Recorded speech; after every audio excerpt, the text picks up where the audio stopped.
Hey, how are you? Darrell, what's going on, boss man? Not much, man. How are you? How's everything? I'm all good, man. Hey, I like the shirt. Before we even start, I like your shirt, man. You killing it. man, I figured since your brand is so, eye-catching, I had to do something too to also, bring that same energy, man. I like it, man. It's funny because that shirt actually matches the TNCs perfectly. Oh, word? Yeah, look, Oh I got man, the TNC right here. okay. Yeah. See, and that's the thing too, man. I really love low top sneakers and I really love leather, man. I really love when there's a shoe that has that leather interior, when it's like just a smooth insertion when you put your shoes on. Yeah, yeah, definitely. I agree. So how you doing today, man? Everything's good, man. I'm excited. A lot of good things are happening. And then, I worked really hard for the last, what, 7, 8 years. And then out of nowhere, it was like a light switch popped on where now everything is just blowing up. Like I remember literally just 6 months ago, we couldn't even get into a boutique shop.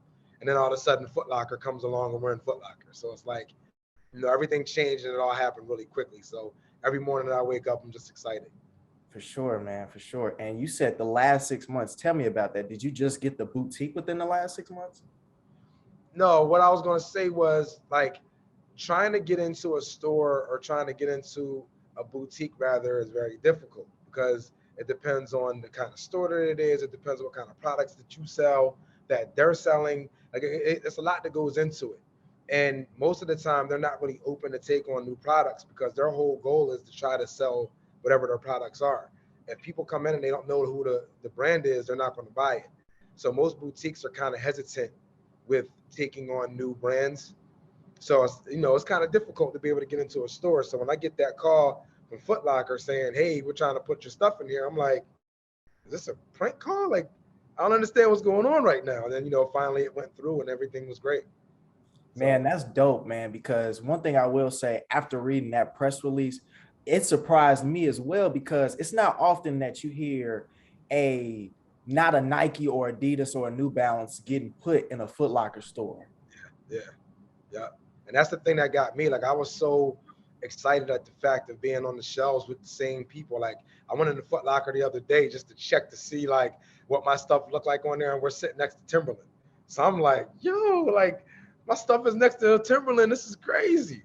So I was like really excited about it, man. It's like a dream come true for me. Man, I'm glad you mentioned that because I'm sure that brought you back to the days when you used to go out and buy you some kicks. So tell me, what does that, where did that passion for sneakers start for you? For me, I started liking sneakers when I was a kid, and I don't know what it was that drove me to it, but I think for the most part, I'm older than you, so you're probably not familiar with this movie. But the first time I saw Crush Groove, which at the time I was really young when it came out, so I didn't really respect the movie. I had to go back, and I was a type of person I always went back to look at Beat Street, you know, um, Crush Groove, Wild Style, stuff like that, and they all catered the movie around breakdancing, hip hop, apparel, sneakers. So I always loved sneakers from that point on. And then I became a rap artist myself. And the one thing that I always wanted to do when I got on stage was have footwear that no one else wore. So if I got Jordans, I had to customize my Jordans to make it look like a pair of shoes that no one ever saw before. And that kind of began my love for the shoe. And at that time, I still didn't think about creating my own. It wasn't until some unfortunate situations happened that sparked my brain. But I fell in love with sneakers from the first moment that I saw, hip hop and all that stuff on the big screen. For sure, man, for sure. And as you already know, I am here on behalf of the Chicago Defender. And Chicago is huge, plays a huge role in, the sneaker culture and Michael Jordan playing for the Bulls. So tell me, man, what is your favorite Michael Jordan brand? I'm sorry, Michael Jordan model. Oh, that's a hard question. That's like someone asking me for a top five on the rappers or something.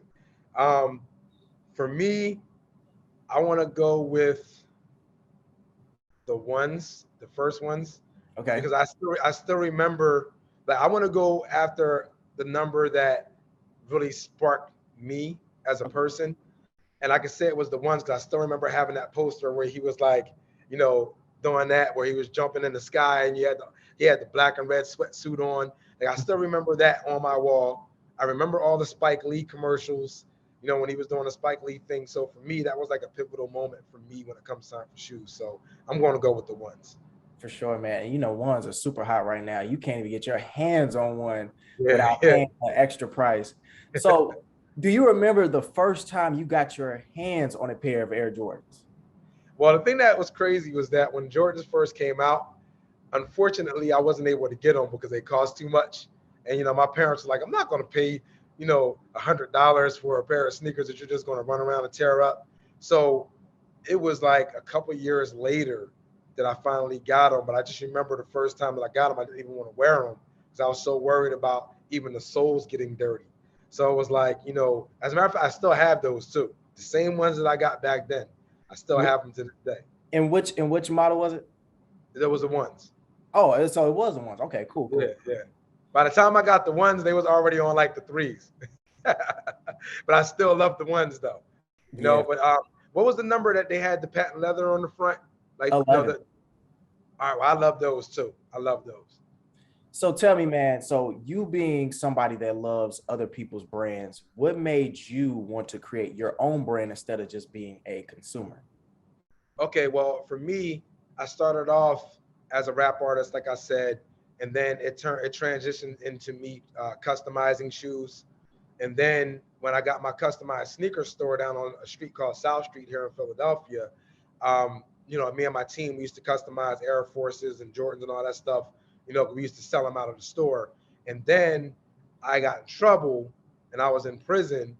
And you know, I didn't know what I was going to do with my life at the time, and I was just trying to figure it out. And I remember saying a prayer like, you know, God, please guide me in a direction I need to go in to be able to make it where I don't come back to this place again. And then probably about like 2 hours later, something told me to pick up the pencil and the pen and sketch a shoe. And the thing that's so crazy about that is I'd never sketched before in my life. And when I sketched this shoe, it looked like I took this sneaker and just laid it on a piece of paper. Like that's how detailed that it was. So at that moment, I knew that designing sneakers was the move for me. And I ended up doing like over 250 designs while I was incarcerated. That is incredible, man, because to do 250, that is just a large number just to think about. Maybe like 10 that you always kind of go back and perfect, but Yeah, 250, that is incredible, man. And thank you. tell me today, how many of those designs have come to fruition? I would say almost all of them. You know what I mean? Like for me, I'm not gonna say 250, but I'm gonna say all the stuff that I have in stock right now is all coming from designs that I made, you know, back when I was incarcerated. So with the exception of maybe I may tweak something, you know, here or there. But for the most part, all the designs that's on our website right now, all was designed when I was incarcerated. So tell me, man, because you mentioned something about, you speaking to God and him giving you a word in a moment, and then later, just an hour or two later, it turned into you actually putting it on paper.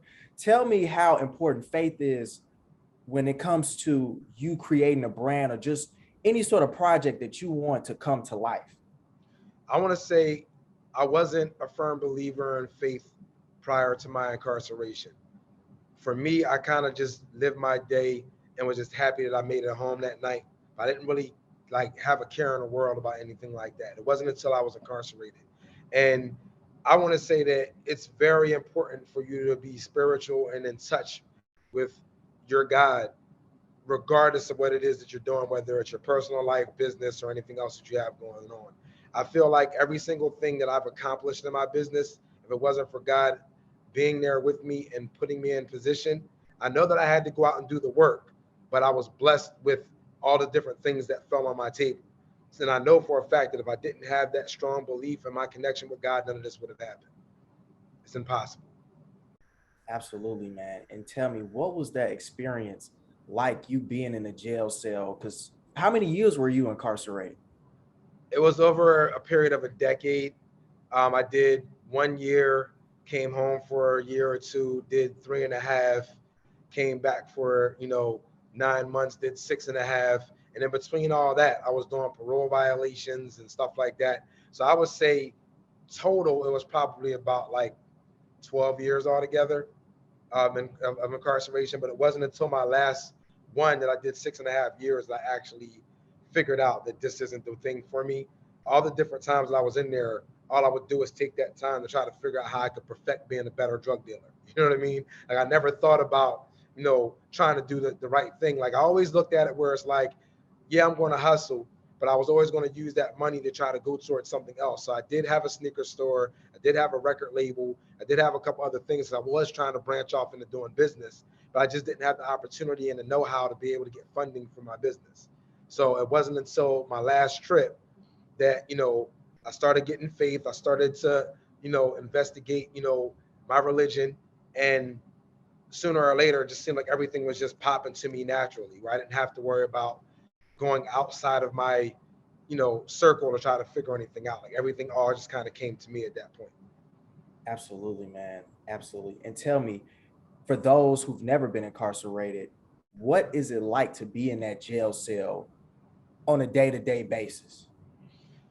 Um, just imagine living the same day over and over and over again for years. And you have to get permission to do everything. Like you can't shower without permission. You can't use the phone. You can't come out of your cell. You can't eat. You can't do anything unless the corrections officers tell you. And the one thing that I always like tell the younger generation that's coming up, behind me that I see is going in that same direction.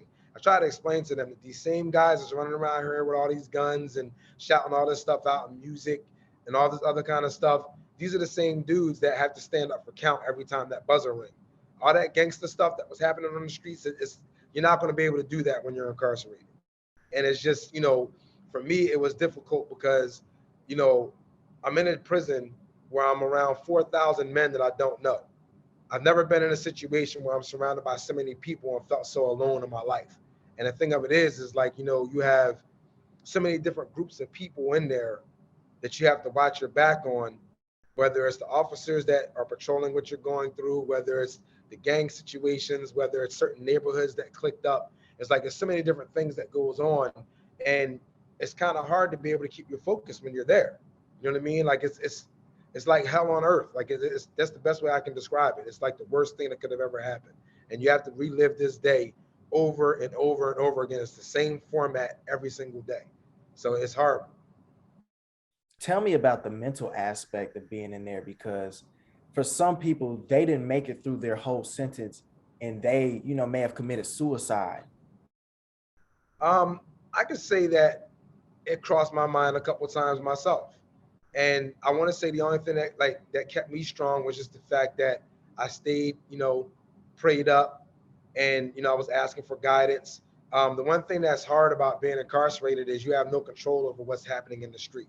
Like, when you're out in the street and you're doing your thing, you have that girl, you may have your kids, you may have people that you take care of, or people that you see on a everyday basis.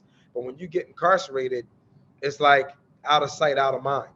Those same people that used to respect you, now they don't even want to answer your calls because you're more of a liability than an asset. You know what I mean? It's the same people that, you looked up to as far as like my grandparents and stuff like that, where my grandfather passed away while I was incarcerated. My grandmother ended up getting dementia and didn't remember me when I came home. And then she later on passed away right after I came home. Like these are all things that made me stronger, but the average person, it's hard for them to deal with. And it just depends on how you know, carry yourself and how you are mentally strong when it comes time for these types of things. Like even in my situation, I was really in love with this girl, and she left me at that time. You know what I mean? Before I was even sentenced, she had another guy. So it's like, to me, I just kind of feel like, if you're not strong enough to be able to handle that part of your criminal activities, then being a criminal is not you. You know what I mean? And it's like, I felt like when I was coming up, those jewels weren't dropped on me.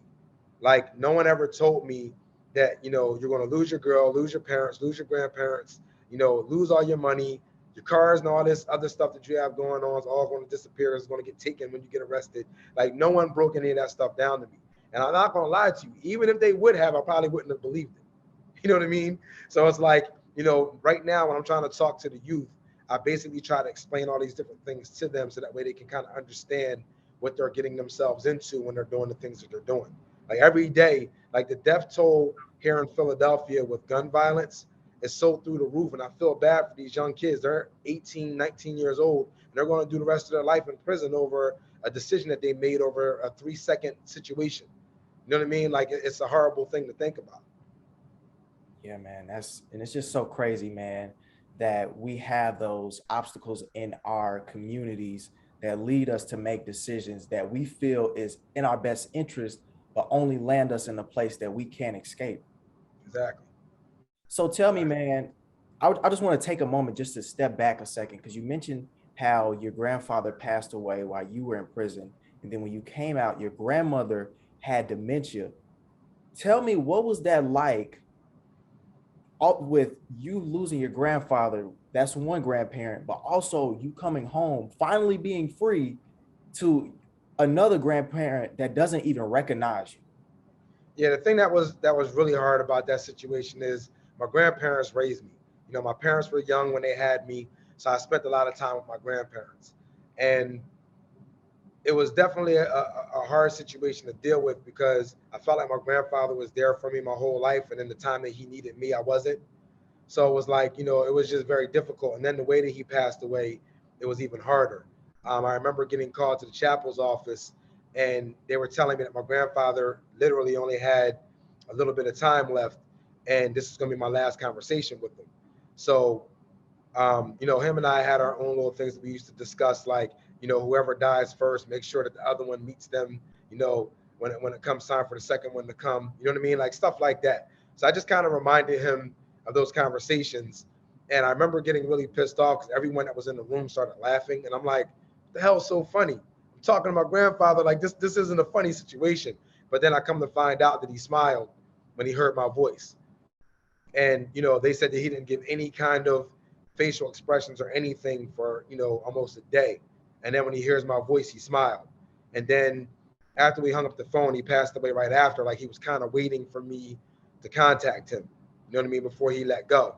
So that was very upsetting. And, you know, when you're in prison, you can't, you know, cry. You can't people see you at your weakest point. So it was like something that I would hold on to until like 3 o'clock in the morning. I'm in there crying and, you know, just trying to get myself together while everyone else was asleep.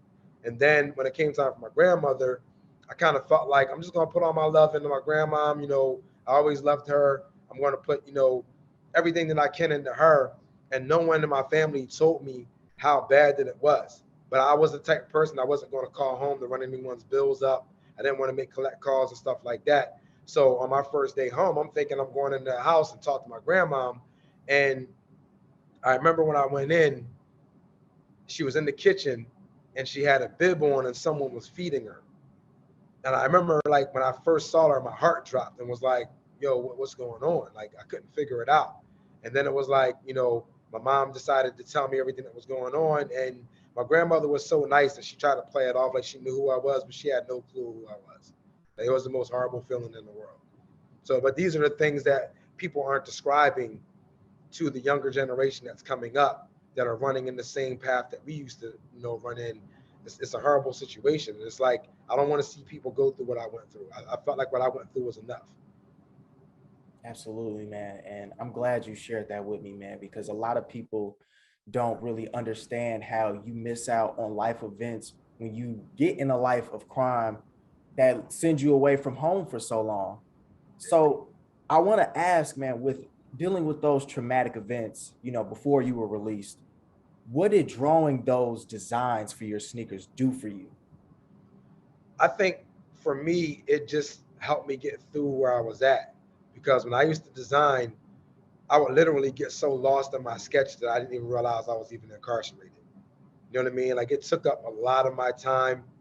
And it just, you know, between me doing my sketches and me reading sneaker books and me looking at other sneakers that are illustrated and how to draw shoes, it literally would take me out of jail for that day. And the thing of it is that's hard in prison, I didn't tell you, is that it seems like one day in prison is 2 weeks on the street. You know what I mean? Like it's that long and that hard to go through one day. You know what I mean? Like it's a difficult situation. So the one thing that I can say is that it actually took me away from feeling like I was incarcerated. Incredible, man. Incredible. So now you've been released for how many years? It's going to be 9 years in January, Okay. but it's been 7 years since I've been off parole because I was on parole 2 years after I came home. Okay. So you were released back in what, 2011? Yeah, like the end of it. But technically I don't really want to say that though because I was still in a halfway house. So Okay. I wasn't released. I don't want to say that I was free until after I actually came home. And that was in like 2013. Nice, nice. So I was in a halfway house for a while. Okay, okay. So now that you've been released, you got different models that you have drawn in prison that you can actually hold in your hand, man. Tell me, what does that feel like now? Because you got one of my favorite ones. You got the TNC, man. Can I see that one more time? Yeah. Here's the TNC right here. Can you guys see it? Yeah, we got it. The thing I like about this shoe is that when you first look at it at first glance, you don't really see everything that's going on with it. And if I put it up closer, you can see that there's ostrich on there. I don't know if you can see that on the toe. We have suede right there. I don't know if you can see the ostrich again in the middle. And then we have like this exclusive suede that's like right here that goes all the way up and around. And we have the olive suede around the eyelids of the laces. Then we have like a piece of pebble leather right here. Like there's so many different things. There's like 4 or 5 different type of things going on with this shoe at the same time. So that's one of my favorites. And I also have another one that's more of a sports model, which is the Kaleidoscope. You can see that this is the same format, but it has more of a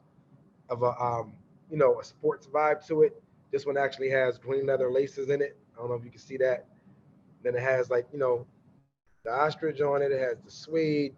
So it's a lot of different things that are on this shoe that make this thing incredible. So, but I tried to base all of my images off of, so I wanted to try to be as creative as possible with using different skins and using different leathers and just try to figure out the best way to be creative because I feel like at the end of the day, when I get my shoes, I want to be able to make a statement with my shoes as soon as you walk in the door.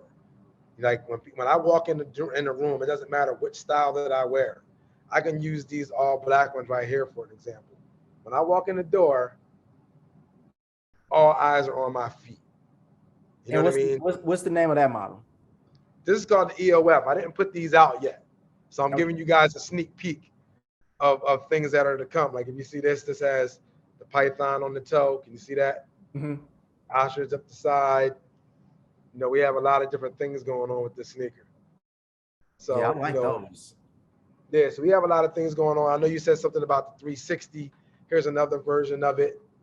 With the leather top, it has a zipper on the inside, red bottoms. So, that's all the stuff that's in the future that's coming. And then, on the clean side of things, like with your shirt, for example, we have stuff like this. Oh man. Yeah, we have the Camarillo. Okay, I see what you did there with that green. What is that? Alligator. Yeah, man. Yeah. So it's like, we have all kinds of different prints on here. On the tongue. So, we have a variety of things. And then for people that think that maybe a little bit too loud, we have the all white on white classics. So it's just all white leather on here with the gold tips. I don't know if you can see the gold tips. Yeah, I can see it. Yeah, so we have, the all white pair. Then, we got a little bit slick again, and we ended up getting the all black pair with the white bottoms. And, you have the print on the toe. So we have a lot of different things, to play with over here. Dope, man. Dope. So let me ask you this, because I know your shoes are priced close to $200 and I like them. And I'm sure there's many other people that like them, but for some, they might say that's too much. Yeah. What goes into your shoes that make them cost that much? All right. Well, before I even tell you that, we reduced the prices like a lot because a shoe like the TNC, this is worth $325. We dropped it down because we ended up doing our deal with Footlocker and we didn't want to go above, everything that they had going on. But when it comes time for dealing with the shoes, the prices come specifically from, what you made the shoe out of, what type of leathers and stuff that you have on here. Because like I told you on the TNC, we have 4 or 5 different types of materials on it, when usually when you see, I don't want to put any other brands out there, but when you see another shoe, it's all one type of material. So it's like, you know, we do that. You have to also take into account shipping costs, you know what I mean? Like taxes, like there's so many different things that goes into it. And then you have to understand also that whenever you put something in the store has to get their cut of the pie too. So I'm not making what the store makes. I'm making less than that. So people have to take into consideration, like when it comes time for any type of shoe that you're looking at, everyone has costs and everyone has overhead. And then on top of that, you can best believe that the stores that you're getting it from are doubling what they got it from us. So it's definitely a transition of prices when it comes time for that and how you have to figure out how to price it. So I feel like $200 for what we have is very, very fair because we have a lot more going on our shoes than just a regular, you know, leather sneaker. Absolutely. Hopefully I answered that question.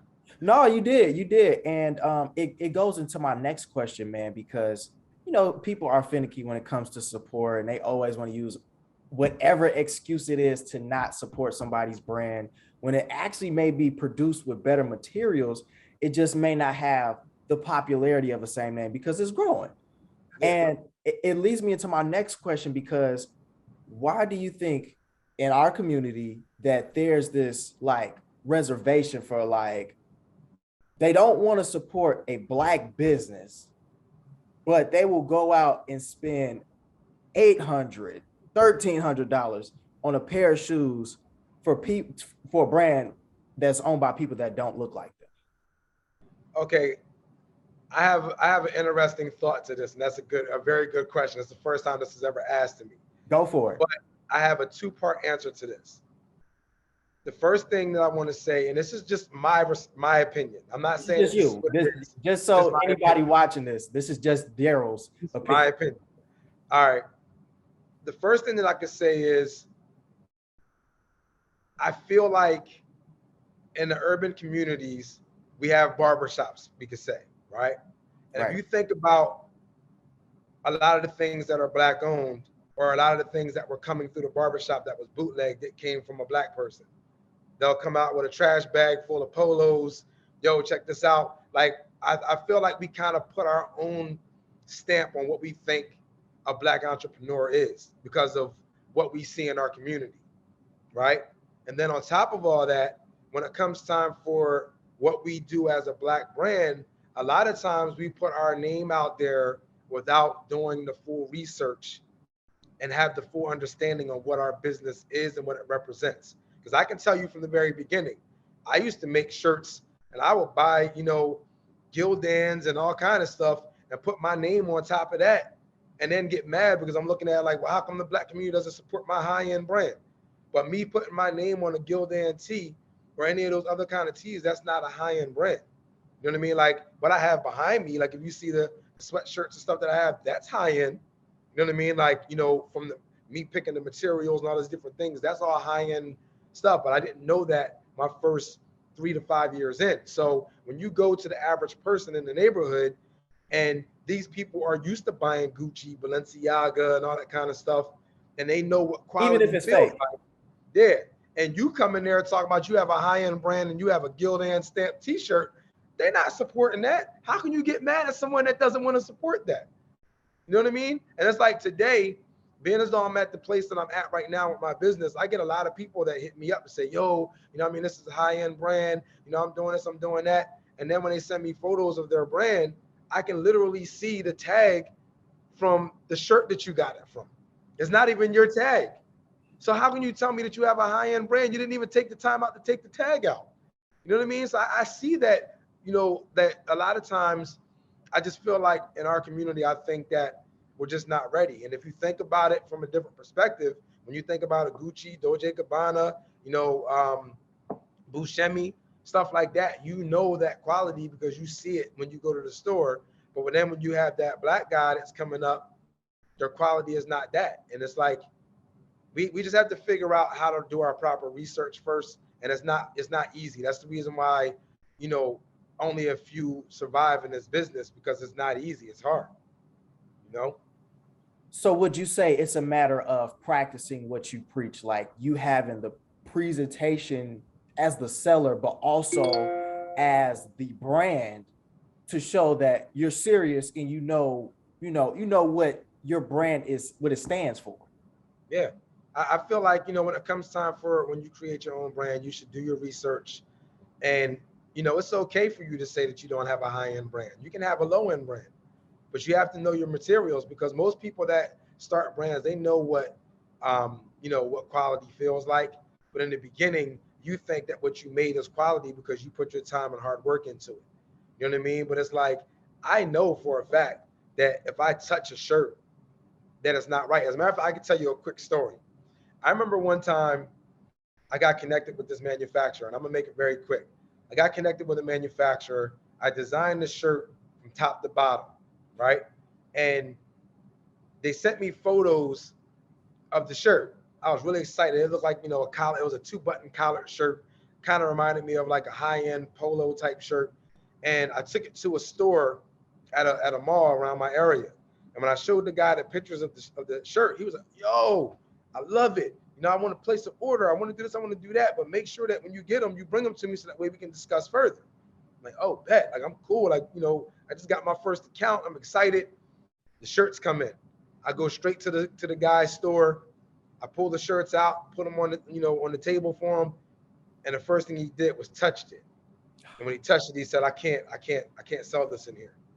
And I was like, "Why? What happened? I thought you said you was excited about it." He was like, "The meeting's over. I can't sell this." He didn't even explain to me why he didn't want it. So I walked out the store like totally confused, like, I don't understand why he doesn't like these. These shirts are really nice and blah blah blah. And then when I ended up taking it to the local barbershop and started selling them in the barbershop, someone else did the same thing and passed. So I asked him what it was, and he said, "Yo, like, this is polyester. Like, I don't wear I don't want a polyester shirt. Like, you don't even have cotton in this thing. I could feel it." So it's like, I didn't do my due diligence when it came time for me researching and finding out what fabrics were what. So now when I deal with a manufacturer, I go in and I say, "This is the fabric that I want. This is how I want it. This is the stitching. This is the type of zipper that I want. I want my logos on the zipper. If you can't handle any of this, then I'm not doing business with you." And a lot of companies can't do all that. You know what I mean? So it's like, and then the other thing too, when it comes time for like certain individuals, everyone's in it for the fast buck. So they want to try to design something real quick and go out and try to make a bunch of money. But if you're trying to make a quality brand and you're trying to like really make a real high-end luxury brand, you're not going to be able to get a fast buck. Like, it's not something that you're going to be able to run out and do. Like, it's taken me almost a year to perfect just a sweatshirt. Like that sweatshirt right there with the C on it. Did you see right here? It took me almost 9 months to develop that, just to be able to get everything in it that I wanted. It wasn't a quick, I'm going to grab a sweatshirt from this website and I'm going to just, stamp the C on it. It didn't work like that. And it's the same thing for the shoes. It took me about almost a year to develop a white on white pair of sneakers. Incredible, So man. I love it. You just said so many things that I'm just like mind blown because you see it all the time, man. But one thing I will say is that I love how our community has been hosting a lot of pop-up shops. I love to see that Black brands are, first of all, unifying so that, you got customers from one brand, buying products from another brand and vice versa. So I'm glad that we are trying to do something and trying to be better entrepreneurs. But I also want to just take a step back to, the hustle man with the fake Gucci bags and the Louis Vuittons, because obviously there's a want in our community to have those nice things. And as you've heard, I'm sure these smash and grabs have been popular all across the nations with a lot of young people running in and, smashing them. And I'm gonna be honest, I don't know if they're Black or not, but yeah. you know, I do know for a fact that we typically cannot afford those things, because you let the news tell it, they would probably try to stamp it to our community before anyone else. But it's really, it could be anybody because they got masks on and gloves. So it could be anybody. But still, we want these things.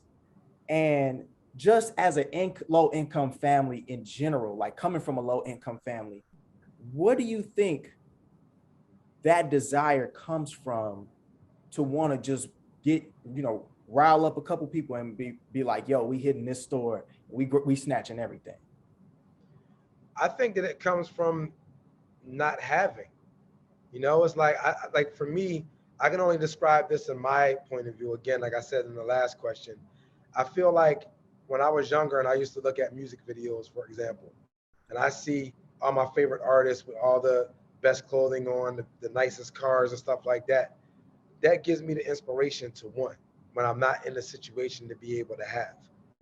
And some people just, look at it where I'm going to go above and beyond to get what it is that I want. And sometimes they land themselves behind bars trying to chase something that wasn't even really worth doing it, because I've done it, So it's like, I just kind of feel like when you're in a situation where you haven't had things, I feel like it's very important for you to have. And it's a stronger desire. So like if you have that girl that you like, because everything is all based around us looking good for a female or for someone that you're trying to attract.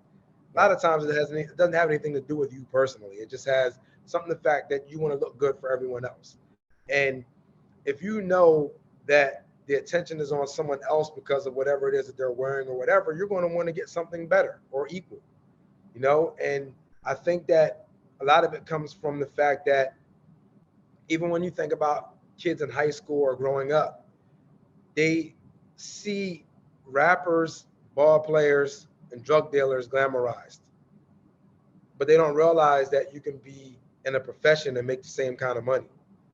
You know what I mean? Like I was just having a conversation with a school about that the other day, where it's like, we are naturally gifted with being able to do sports. We're naturally gifted to be able to do hip hop. We're just naturally gifted race. You know what I mean? That's just what it is.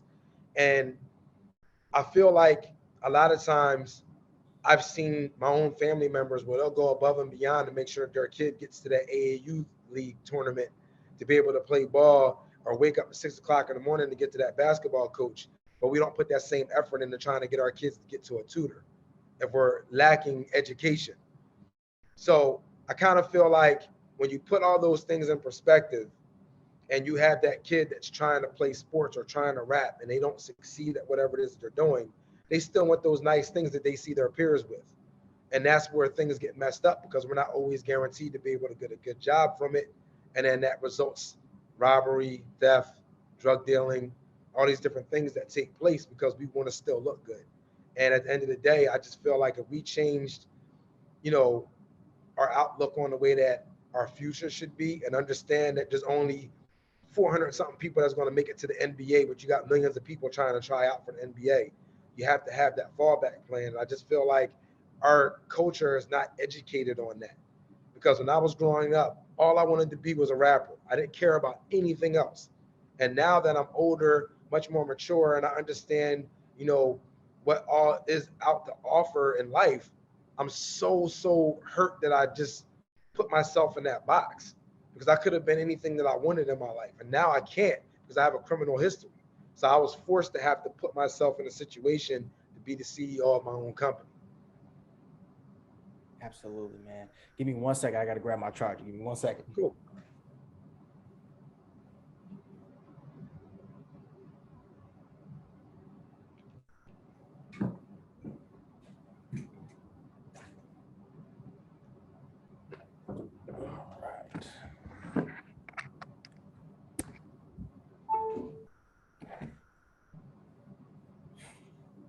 All right. I had to reset for a second, because that way I can kind of cut this part off cleanly. Absolutely. But Darrell, bro, you just said so many powerful things, man. That was just incredible, because just like you said, we get basketball player, rapper, drug dealer glamorized, and it's just like, it's an illusion, because it's only so few spots that are available to us. So It's like, you gotta have an alternative plan, or just be willing to do something different. But I want to say, because there are Black business owners out there that are trying trying to do something different, what encouraging words would you have to say to them? The only thing that I can say is, again, do your proper research, know your business inside and out, and then try your whatever your business is. You have to try to find your clientele or your customers. It goes all the way back to what we were talking about before when we were talking about people coming in the barbershop selling merchandise. There's certain people that will buy your merchandise. You just have to find them. So you can't go in with a low-end product that you just threw together and go after a high-end clientele. You do have them people out there that buy, low-end stuff. So you have to find that particular customer. And that's what we had to deal with when it came time for me creating my business. I was trying to basically sell, a Ferrari to someone that wants to drive a Ford. You can't do that. You know what I mean? So it's like once we started to find who our customer base was, that's when the business started to get better. So my only advice in a nutshell is do your due diligence, do your research, find out who your customer is, and go specifically to that customer. Appreciate you, Darrell, man. You just said so much in this, 30-minute plus conversation, man. Thank you for taking the time out to speak with me, bro. No problem. You've dropped so many gems, not on me, but to everyone that is watching. And I just can't say nothing but thank you, man. I appreciate you, man. And then I just wanted to say real quick, if you guys want to see anything else that we have coming up, you can follow us on Instagram at Bungee Brand, BUNGEE BRAND. And our website, of course, is www.com, bungeebrand.com. Oh, I'm tripping. Bungeebrand.com. I'm doing all these W's, like I'm getting all confused. But it's bungeebrand.com. And, you can just check us out because we do a lot of stuff in the community. I'm not saying this stuff to try to get people to buy. I'm just letting you know we do a lot of stuff in the community. We have different things where, we're letting kids design their own shoes. We're picking, the sketch that we think, should go out. We do one-offs for that particular child. So it's a lot of different things that we're doing in the community to try to give people breaks. So if you get the opportunity to be able to go out and, check our stuff out, by all means do. And I definitely would appreciate anybody's support. For sure, man, for sure. And I do got one more last question, just so Okay. I could just add a little more detail onto the Footlocker deal. And how did that come about? That was very interesting. I ended up doing an interview on TV with the NBC Today show, which is a national show. And the CEO of Footlocker saw that segment. And when he saw that segment, he reached out to his colleagues and told them that he wanted to have my brand in their stores. So they reached out to me. I thought it was a joke at first. Finally, they convinced me that it was real. And the next thing you know, I'm in Footlocker doing my debut. November 6th, I think it was the date that we launched in Footlocker. So It was a really, really good event. And where can these shoes be found in a Footlocker? As of right now, we're in Philadelphia locations, but we're spreading out as because we really wanted to do a different launch in each state. And due to COVID restrictions, it's kind of slowing us up a lot. But you can find us on footlocker.com, which, as a matter of fact, we're trying to still get that worked out. So we're not on there yet, but we will be. But in Philadelphia, Footlockers, we're there, and we're going to start doing launches in every state. For sure, man, for sure. But most importantly, congrats to you, bro. That is huge. That is major. And, I wish you much success going forward as your shoe starts to circulate to different stores, because I want to see it in a Chicago store. Oh, we're coming. We're definitely coming. As a matter of fact, I have your number now, so I'm going to reach out to you when we get there. For sure, man. You know what I mean? But, support means everything. And, my only thing that I really wanted to do for the people is just for them to be able to understand that, quality means everything to Bungee Oblečení. And if you get any of our products, the quality is there. There's no debate when it comes time for that. And, this is one of those typical things where we're talking about supporting Black-owned brands.